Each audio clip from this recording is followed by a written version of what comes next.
Malheureusement, c'est pas la première fois. Le rectorat de Versailles, on se rappelle, il y a eu quand même l'affaire Samuel Paty.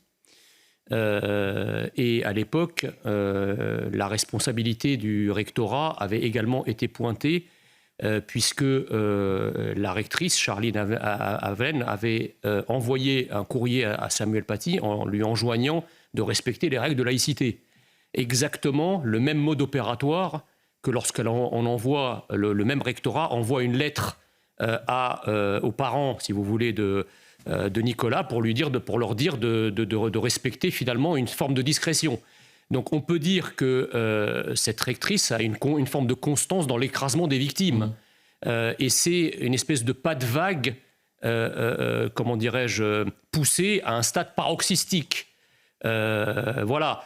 Normalement, si vous voulez, avec en plus la question du harcèlement qui a déjà comment dirais-je, défrayé la chronique avec le suicide de l'INSEE il y a quelques semaines, on aurait dû quand même prêter attention à ce type de cas de figure.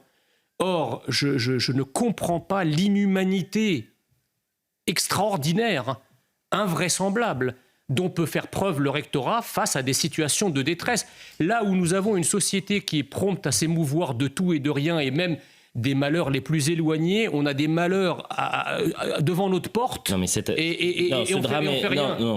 drame est une onde de choc pour tout le monde. C'est une inquiétude pour tous les parents. Et on voit qu'aujourd'hui, Gabriel Attal a réagi à la seconde. Ça, c'est très bien. Non, mais donc, l'émotion, elle est nationale. Oui, mais la chaîne de commandement de l'éducation nationale... c'est différent. On ne peut pas dire qu'ils aient fait preuve d'humanisme. Je vais corriger cette lecture quelque peu idéologique et pour le moins arrangée que vous avez de la situation. La première chose, c'est qu'effectivement, Giorgia Meloni a été élue sur le programme d'un arrêt de l'immigration par un blocus. C'est un échec total. Or, le problème... De 70 000, on est passé à 140 000.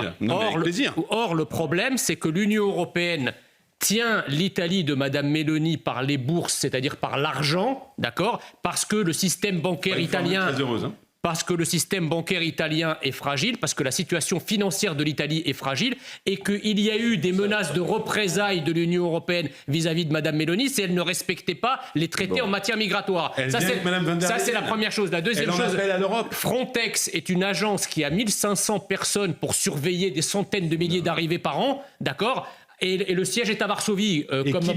Qui bloque mais c'est pas la question. La question, c'est Pologne, la Hongrie. Frontex n'est pas une agence. C'est la réalité. Mais vous me reprochez. Allez, mais qu'on ne vous laisse pas parler. Laissez-moi parler. Après, vous répondrez. Je vous dis juste que Frontex aujourd'hui n'est pas une agence qui lutte contre l'immigration illégale. C'est une agence nounou qui est là pour accueillir les migrants. Alors attendez, et dernière chose, on parle beaucoup des frontières terrestres, qui d'ailleurs qui n'existent pas, mais en fait la frontière elle est maritime, c'est-à-dire qu'il faut envoyer les marines nationales aux abords des eaux territoriales, à la frontière entre les eaux territoriales et les eaux internationales, pour refouler systématiquement les embarcations. Une fois qu'ils sont dans les eaux territoriales, effectivement, là, il y a tous les droits. Tout ce que vous dites est vrai. Et je suis très sérieux. Non mais moi, ça veut dire que ceux qui nous regardent, ils se disent, mais ce combat n'a aucun intérêt. Si vous ne vous battez pas pour toutes les femmes, pour toutes les discriminations, ça n'a aucun intérêt. Non, mais c'est pire que ça. C'est-à-dire que Sandrine Rousseau, elle est capable de débusquer le sexisme derrière un barbecue.